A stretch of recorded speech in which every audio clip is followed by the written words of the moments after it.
All right, folks. Now, I know the movie had come out almost a week ago. And well, you know what? I'm not going to say I'm late. You know why? This is a Christmas film that came out in early November, and I'm putting out the review before the halfway point of the month. So long as I had this video out before Christmas, I consider this early. But regardless, meet me next Christmas. I just finished watching on Netflix.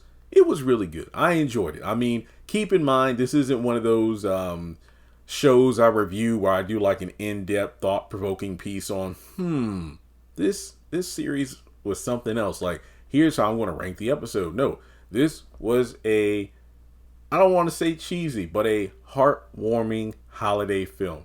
You go into these movies, whether it be Lifetime, Hallmark, the OWN Network, or BET Plus, or Tubi. I guess Tubi has Christmas movies. I have no idea. But basically, you go into this film and you kind of know what to expect. If you saw the initial trailer, then you know this is the kind of movie where, you got one character who's trying to find love, and then they are helped along the way by another character who, by the end of the day, you realize, before you even get to the middle of the film, you know what? I think this person is with the right person. It's just going to take them a little bit of time, probably before the end credits, to realize the person that helped me try to get the person I thought I wanted is actually the person I was meant to be with this whole time. This is crazy. Well, yeah. So we got Devale, Ellis. Let me just say up front, this is the kind of movie that makes me smile because it shows that, man, I love seeing the actors from the shows I review and other projects, and they shine. Like, when I watched this movie, I didn't think about Zach at all. I just saw Devale playing the lovable Teddy. And I say that in the most platonic, manly way possible. I really understood this guy, And Christina Milian. So hopefully I've never been able to say that right. Christina Milian playing Layla. She was adorable. And I will admit, the one and only time I thought about Sisters or Zatima was when these two were dressed up for the, the Snowball? Basically the lip syncing competition where the winner would get tickets to see Pentatonics, which was the main plot point of this film. Layla getting a ticket to this concert to meet up with James, who she saw at the beginning of the film while they were waiting on their respective planes to get home or their destinations for Christmas. And they agreed to meet up the next year at the concert and, see each other if they were both single. Now, Layla was wearing a short-cut blonde curly wig, and I could not help but think about Fatima in that moment. I'm like, that reminds me of Fatima. But other than that, this film was great in terms of me not thinking about any other project that these two have been in.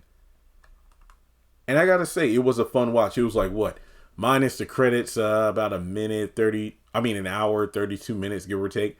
But I really didn't look at the time. I just pretty much sat back and enjoyed the film for what it was. I love the atmosphere. You could tell Devale was right at home, Brooklyn. And we had a very good amount of character depth, if you will. I feel like we got to know Teddy by extension of the characters he knows throughout the movie, from the people at his job, from the different characters he was able to interact with to try to get a ticket. And then, of course, we finally met his cousin, Jordy, and his mom. And then Pentatonics, even though they were kind of like the end game of this film, was okay, hey, the main storyline focuses on Layla getting a ticket to their concert. And I love, they gave me Nickelodeon Disney vibes. What I mean by that is, Disney shows like Hannah Montana or Sweet Life on, Deck, or Sweet Life of Zack and Cody, That's So Raven, iCarly, or All That, or, any Drake and Josh, shows like that.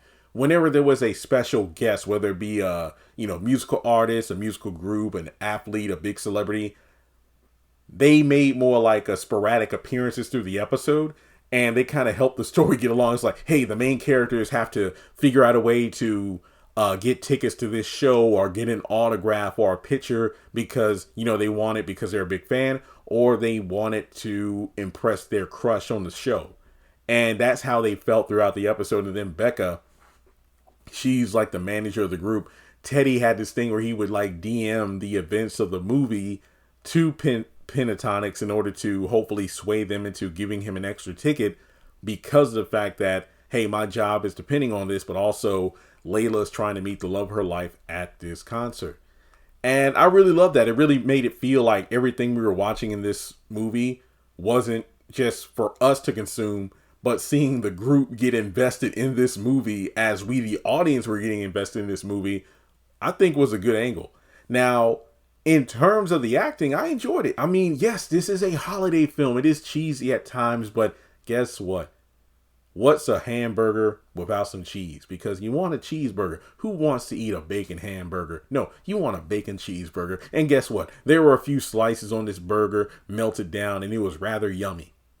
And now I'm hungry at 3:45 a.m. for a hamburger, which is not healthy at all. So, the movie starts off how you would expect it. Two random strangers meet up and they have a bond over, you know, their desires to spend, I don't know, like Christmas in Paris one year. Then they both love the group Pentatonics. Actually, no, James never heard of them, but then Layla introduced him to the group via a song on her phone. And also, I remember when the group was pretty much, you know, a big thing when I was in college. And funny story, quick segue.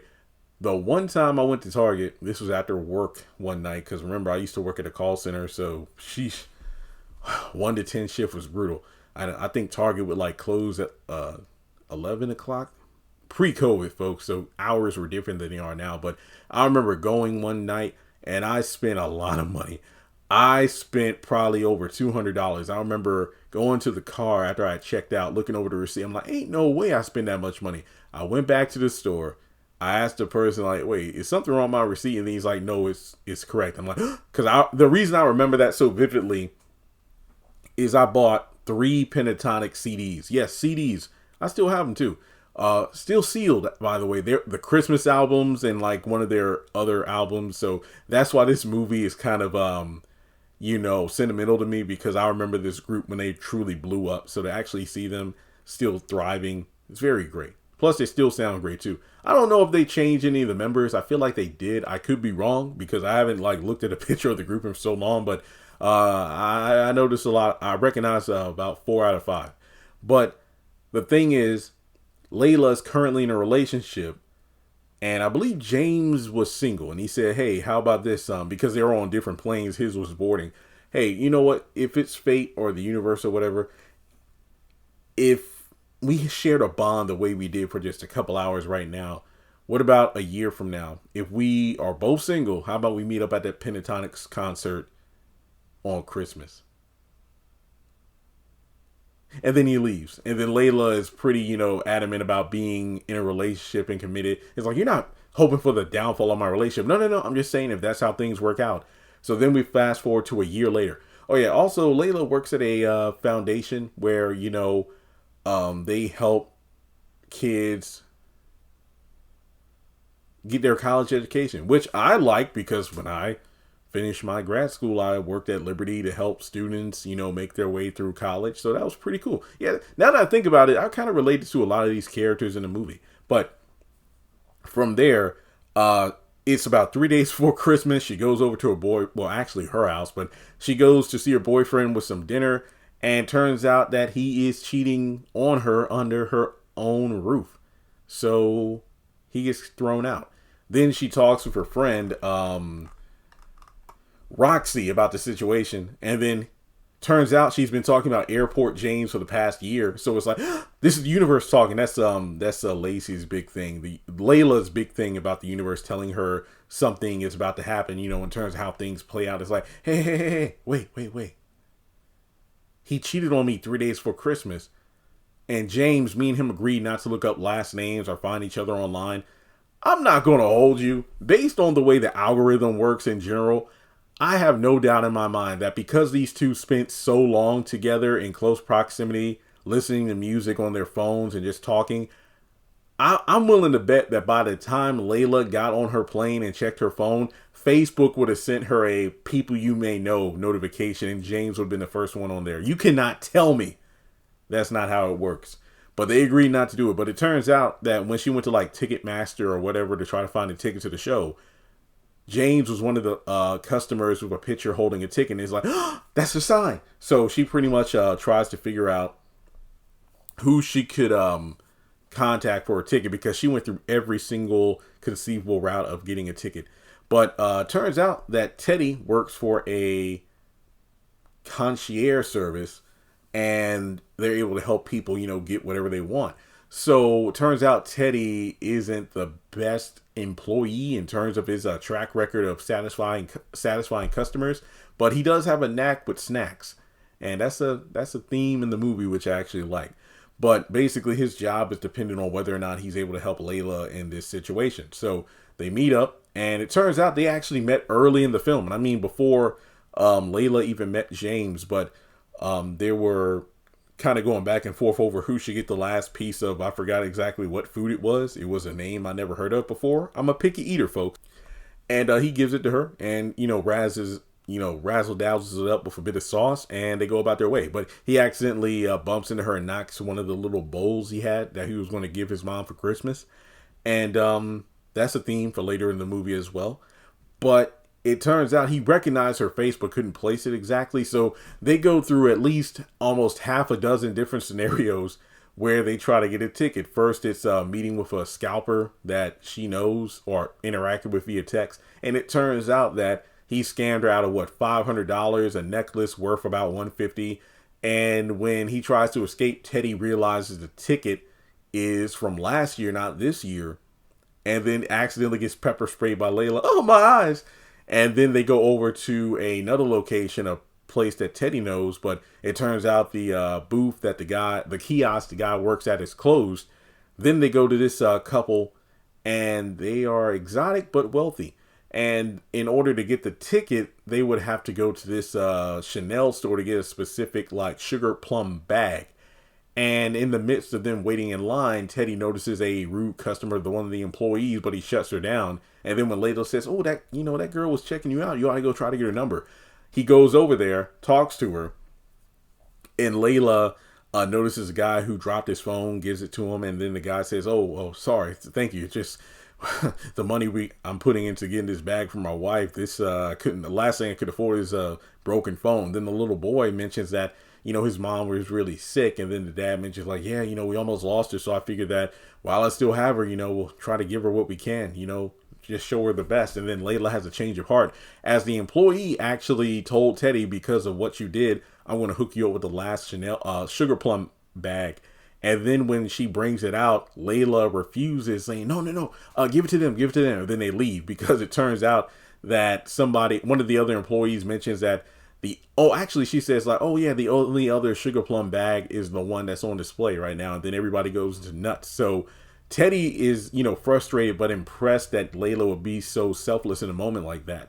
So from there, they pretty much, go back to Layla's to kind of regroup, and Teddy fixes up some great food that her and Roxy love. And, you can kind of see the signs that Layla is kind of attracted to Teddy. All the while, Pentatonics is getting all these DMs about the misadventures of, they got the bag? Oh, no, she gave up the bag. It's really adorable. Oh, yeah, they also had that thing where they just randomly blurt out in unison when it comes to, like, specific things like, what are you talking about? Because I feel like we all have that one friend that breaks out in the song or starts rapping at the drop of a hat, and it's like, ugh. But they're talented, so what can you do? But eventually they figure out a way to get tickets, because Teddy gets a text from his cousin, and then they go over to his mom's house, and it turns out, oh no, we got to win this lip syncing competition.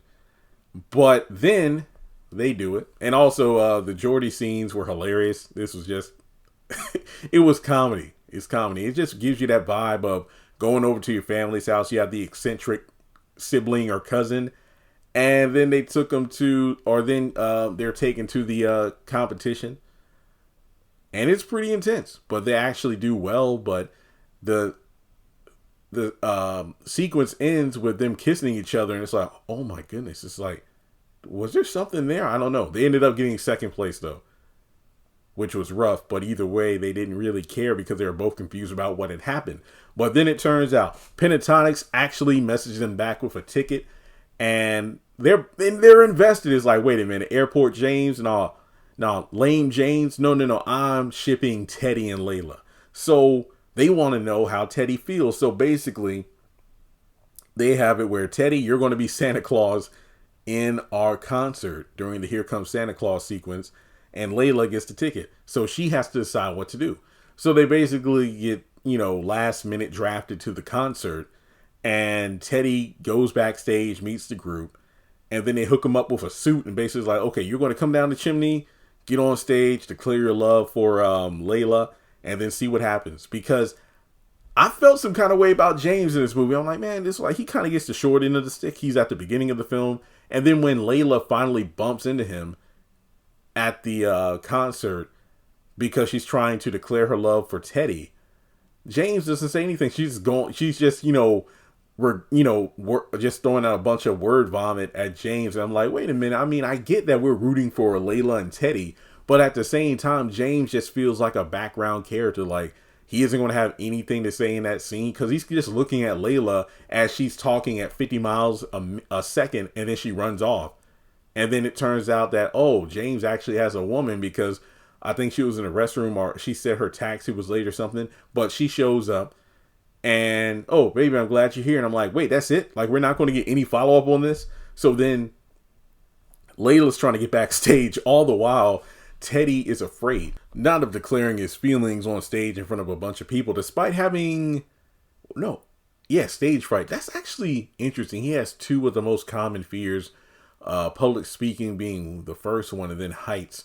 Because earlier in the movie, when they're trying to get the ticket from that wealthy couple, the husband wanted Teddy to step out on the balcony with him to have a discussion. And it turns out they're like on the 84th floor or something. And Teddy's freaked out. I feel the same way. It's like, oh my gosh, because he basically put his fear aside to help out Layla.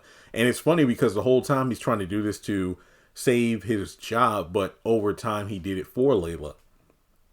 And Roxy and Layla like, wait a minute, you're a great cook. I mean, why don't you have a restaurant or something? It's like, I used to work at a restaurant, but then my mom got sick, and then, that took me back a couple of years, because once you quit a restaurant, it's not like the job is just waiting for you. So he's been, doing the concierge thing in order to help out his mom. But then as we learn, his mom is doing well, and it's like, basically, you need to stop worrying about me and go out and live your life. So he's inspired to start a restaurant.